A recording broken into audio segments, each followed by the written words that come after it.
Hello viewers, कैसे हैं आप सब। उम्मीद करता हूं कि आप सब बिल्कुल ठीक होंगे। तो जिस तरह से आपको पता है हमारे पास ऑब्जेक्ट ओरिएंटेड प्रोग्रामिंग के इंटरव्यू क्वेश्चन एंड आंसर्स की लेक्चर सीरीज चल रही है। तो आज के इस लेक्चर के अंदर हम बात करने वाले हैं एक बहुत ही ज़्यादा इंपॉर्टेंट इंटरव्यू क्वेश्चन जो कि अक्सर इंटरव्यूज़ के अंदर पूछा जाता है। और वो क्या है, यहाँ पे देखो, ओवरलोडिंग वर्सेस ओवरराइडिंग।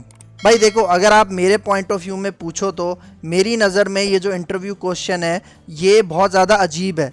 मतलब as far as I am concern ये इस तरह के जो क्वेश्चन होते हैं ये इंटरव्यू में नहीं पूछे जाने चाहिए। लेकिन इंटरव्यूअर क्या करता है, कैंडिडेट को कंफ्यूज करने के लिए, उसकी नॉलेज को टेस्ट करने के लिए वो इस तरह के सवाल पूछता है। क्योंकि भाई देखो, ओवरलोडिंग एक डिफरेंट चीज़ है, ओवरराइडिंग एक डिफरेंट चीज़ है। लेकिन आप एक चीज़ नोटिस करो कि ये साइनोनिमिकली सेम है। मतलब ओवरलोडिंग एंड ओवरराइडिंग, इनको बोलने में ये दोनों सेम लगते हैं। तो अक्सर यही वजह होती है कि जो इंटरव्यूअर होता है वो इन दोनों का डिफरेंस पूछता है। तो अगर आपके सामने इस तरह का सवाल आए तो आपने किस तरह से उसका जवाब देना है वो मैं आज के इस लेक्चर के अंदर आपको बहुत अच्छे से समझाऊंगा। तो आपने मेक श्योर करना है कि इस वीडियो को एंड तक वॉच करना है। तो वीडियो को स्टार्ट करने से पहले एक छोटी सी रिक्वेस्ट कि अगर आप मेरे चैनल पे फर्स्ट टाइम आए हो और अभी तक आपने मेरा चैनल सब्सक्राइब नहीं किया तो चैनल भी सब्सक्राइब कर लो। इसके साथ साथ बेल का आइकन भी प्रेस कर लो, क्योंकि और भी बहुत सारी वीडियोस ऊप से रिलेटेड मैं इस चैनल के ऊपर लेके आने वाला हूँ। तो मैं हूं आपका सर मोहम्मद आदिल और अब हम अपना लेक्चर स्टार्ट करते हैं।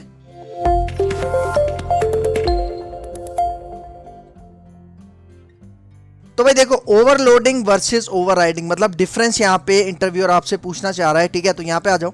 सबसे पहले हम यहाँ पे बात करते हैं किसकी, ओवरलोडिंग की। ठीक है, ओवरलोडिंग में क्या होता है, यहाँ पे देखो क्या कह रहा है, we can create multiple methods with same names but with different signatures is called method overloading। मतलब मेथड ओवरलोडिंग में हम क्या करते हैं, हम मल्टीपल मेथड्स बना सकते हैं सेम नेम के। मतलब नाम एक है, फॉर एग्जांपल आदिल एक नाम है, मैं आदिल के नाम से 4 मेथड्स बना सकता हूं, लेकिन उनका जो सिग्नेचर होगा वो डिफरेंट होना चाहिए। इस कॉन्सेप्ट को हम कहते हैं मेथड ओवरलोडिंग। ठीक है, अभी मैं आपको ये डायग्राम और प्रैक्टिकली भी समझाता हूं। ठीक है, फिर यहाँ पे देखो नेक्स्ट है हमारे पास ओवरराइडिंग। ठीक है, जिसको हम मेथड ओवरराइडिंग भी कहते हैं, या फिर आप ओवरलोडिंग को भी मेथड ओवरलोडिंग भी कह सकते हो। ठीक है, और एक चीज आपने याद रखनी है कि जो ओवरराइडिंग और ये जो ओवरलोडिंग है ये दोनों पॉलीमॉर्फिज्म की टाइप्स हैं। मतलब आप इनको पॉलीमॉर्फिज्म की टाइप्स कह सकते हो। पॉलीमॉर्फिज्म को भी अभी हम आने वाले लेक्चर्स के अंदर डिस्कस करेंगे, क्योंकि पॉलीमॉर्फिज्म के बगैर भी हमारे पास कोई इंटरव्यू कंप्लीट नहीं होता। ठीक है, तो यहाँ पे बात करते हैं ओवरराइडिंग की। तो यहाँ पे देखो क्या कह रहा है,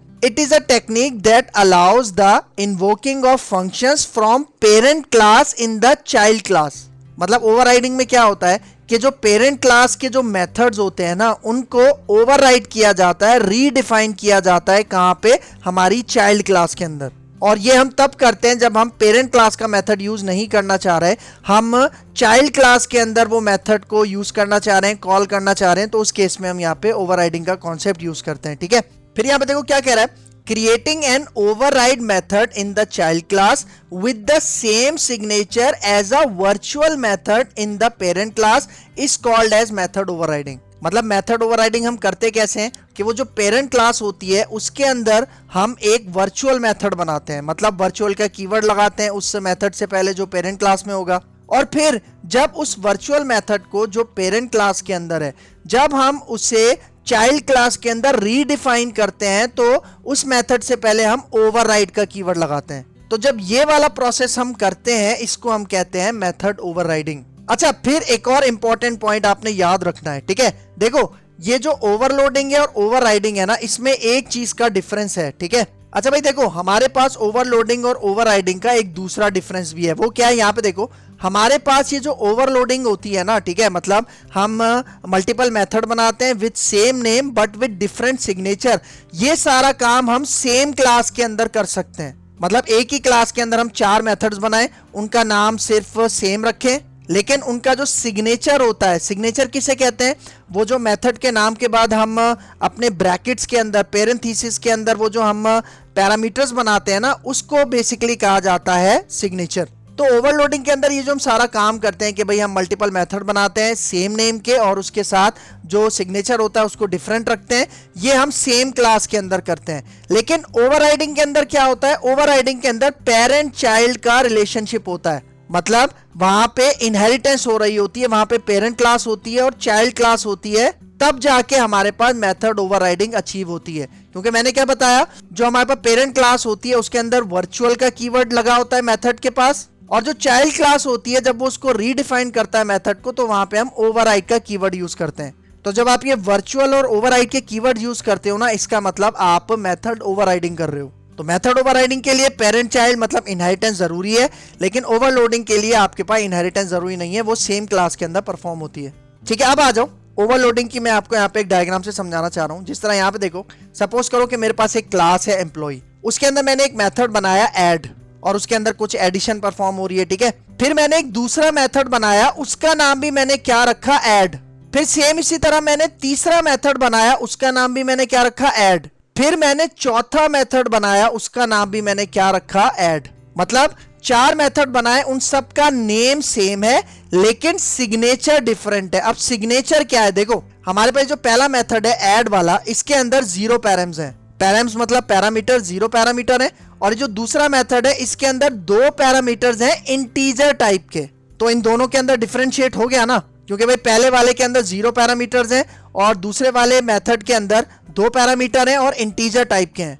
फिर आ जाओ तीसरा आप मेथड देखो, तीसरे मेथड के अंदर भी 2 पैरामीटर्स हैं लेकिन डबल डेटा टाइप के। तो यहां पे भी डिफरेंशिएट हो गया ना सेकंड और थर्ड मेथड के दरमियान। हालांकि इन तीनों मेथड का जो नाम है वो क्या है, सेम है। फिर आ जाओ जो चौथा मेथड है, ठीक है, इसके अंदर भी 2 पैरामीटर्स हैं लेकिन किस डेटा टाइप के हैं, लॉन्ग डेटा टाइप के हैं। तो आप इस तरह से क्या कर सकते हो, नंबर ऑफ पैरामीटर्स चेंज करके या फिर उनकी डेटा टाइप चेंज करके आप क्या कर सकते हो, मल्टीपल मेथड्स बना सकते हो विद सेम नेम। तो ये जो आपके पास पेरेंथीसिस होते हैं ना, इसके अंदर ये जो आप पैरामीटर्स डिफाइन करते हो डिफरेंट टाइप के, या नंबर ऑफ पैरामीटर्स 1, 2 या 3 रखते हो, तो इसके थ्रू आप क्या कर सकते हो, डिफरेंशिएट कर सकते हो अपने मेथड्स के दरमियान में। और इसी को कहा जाता है मेथड ओवरलोडिंग। क्योंकि भाई देखो मेथड तो एक है ना, जिसका नाम क्या है, ऐड, मैं उससे ओवरलोड कर रहा हूं। ओवरलोड का मतलब मैं एक नाम से मल्टीपल मेथड्स बना रहा हूं बट विद डिफरेंट सिग्नेचर।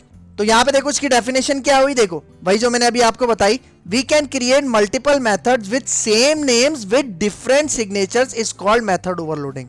ठीक हो गया। अच्छा एक और बात याद रखना, यहां पे देखो ये जो सेकंड मेथड है और थर्ड मेथड है, देखो सेकंड मेथड की जो रिटर्न टाइप है वो है वॉइड, थर्ड मेथड की जो रिटर्न टाइप है वो है डबल। तो याद रखना आप सिर्फ और सिर्फ मेथड्स की रिटर्न टाइप चेंज करके मेथड ओवरलोडिंग नहीं कर सकते।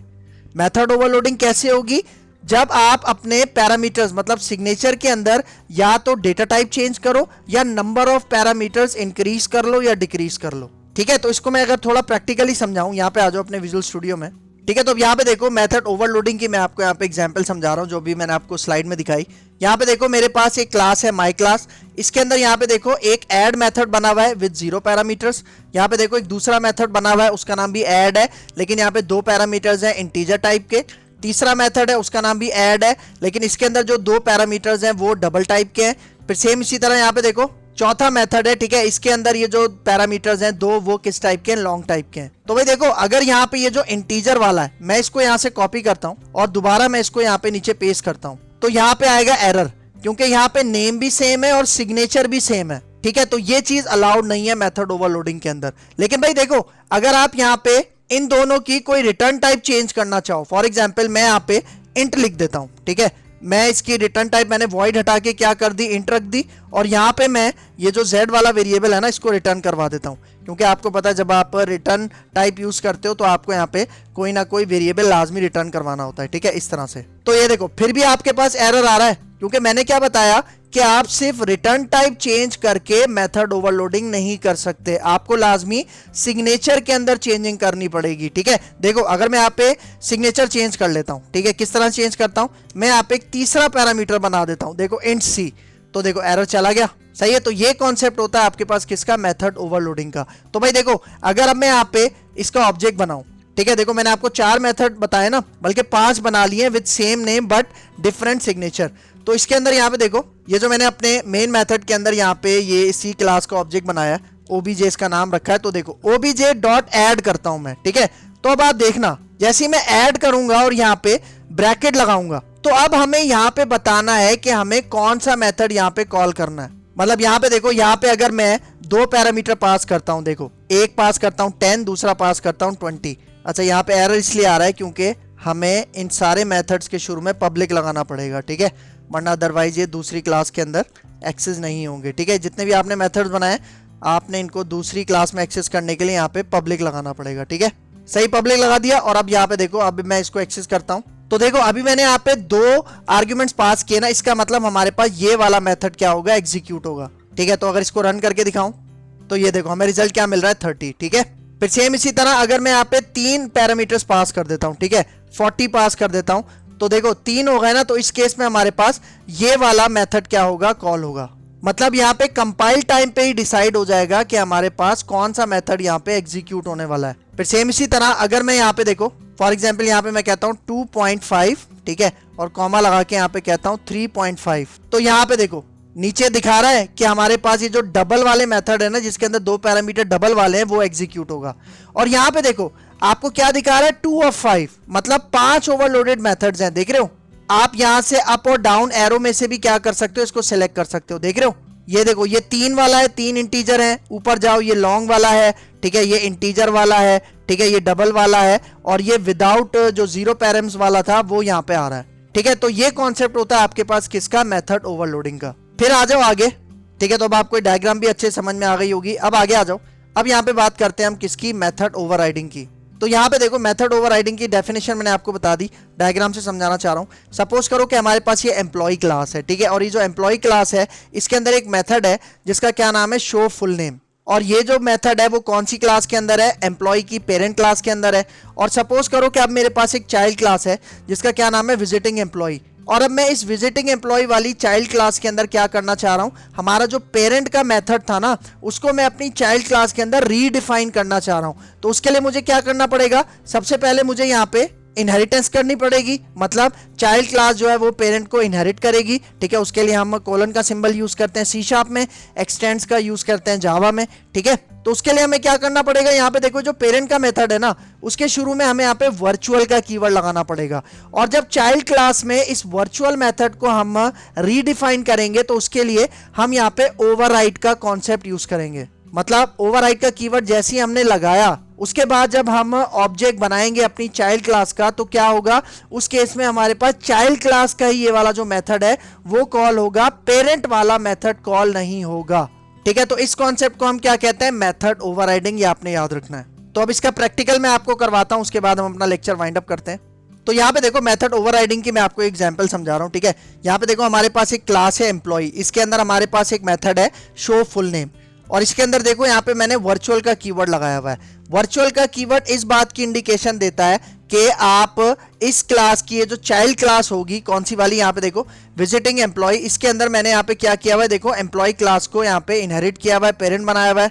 तो देखो इस विजिटिंग एम्प्लॉय की क्लास के अंदर मैंने क्या किया हुआ है, यहाँ पे ये वाला जो मेथड था शो फुल नेम, जो हमारे पेरेंट के अंदर वर्चुअल था, उसको मैंने यहाँ पे ओवरराइड किया हुआ है। ओवरराइड कैसे करोगे, आपने यहाँ पे ओवरराइड का कीवर्ड लगाना है। इसका मतलब ये वाला जो मेथड है, ठीक है, जो पेरेंट क्लास में डिफाइन हुआ हुआ है, इसको चाइल्ड क्लास के अंदर आपने क्या कर दिया, ओवरराइड कर दिया। इसका मतलब जब आप अब इस तरह से ऑब्जेक्ट बनाओगे ना, देखो मैंने एक एम्प्लॉय टाइप का ऑब्जेक्ट बनाया जिसका नाम क्या रखा, अली, और इसके अंदर अपने विजिटिंग एम्प्लॉय का मैंने क्या रखा, ऑब्जेक्ट रखा, ठीक है।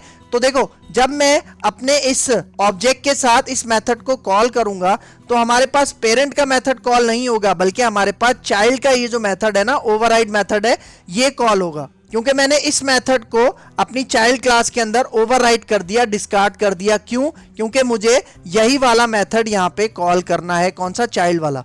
तो यहाँ पे देखो इस तरह से लिख के अगर आप यहाँ पे रन करो तो आप रिजल्ट देखना, तो ये देखो क्या रिजल्ट मिल रहा है आपको, विजिटिंग एम्प्लॉय फुल नेम, जो कि मैंने अपनी चाइल्ड क्लास के अंदर ओवरराइड मेथड बनाया था ना, वो यहाँ पे हमारे पास क्या हो रहा है, कॉल हो रहा है, ठीक है। तो ये कॉन्सेप्ट होता है आपके पास किसका, मेथड ओवरराइडिंग का, आपने याद रखना है, ठीक है। तो अब आपको डायग्राम भी अच्छे समझ में आ गई होगी। अब यहाँ पे आ जाओ, जो मैं हर लेक्चर के अंदर बताता हूँ कि 3 पॉइंट्स इंटरव्यू के अंदर जो कि आपने लाजमी याद रखने हैं। कौन कौन से, कि भाई आपने प्रिपेयर होके जाना है, जो भी आपसे सवाल किया जाए आपने उसका टू द पॉइंट जवाब देना है, इधर उधर की नहीं मारना। और तीसरा, जब भी आप क्वेश्चन का आंसर करोगे ना अपने इंटरव्यूअर को, तो आपने उसके साथ साथ कोई प्रैक्टिकल अप्रोच, आपका कोई प्रोजेक्ट हो उसकी कोई प्रैक्टिकल अप्रोच अगर आप बताओगे तो इंटरव्यूअर के ऊपर बहुत अच्छा इंपैक्ट पड़ेगा। तो ये 3 पॉइंट्स आपने अच्छे से याद रखने हैं, ठीक है। तो यहाँ पे हमारा ये लेक्चर हो गया वाइंड अप। तो अगर आपको मेरी वीडियो पसंद आई है तो मेरा चैनल जरूर सब्सक्राइब करके जाना, इसके साथ साथ बेल का आइकन भी प्रेस करना, क्योंकि और भी बहुत सारी वीडियोस ऊप से रिलेटेड मैं इस चैनल के ऊपर लेके आने वाला हूँ। तो मुझे अपनी दुआ में याद रखना। मिलते हैं इंशाल्लाह नेक्स्ट लेक्चर में, तब तक के लिए दीजिए इजाजत। अल्लाह हाफिज।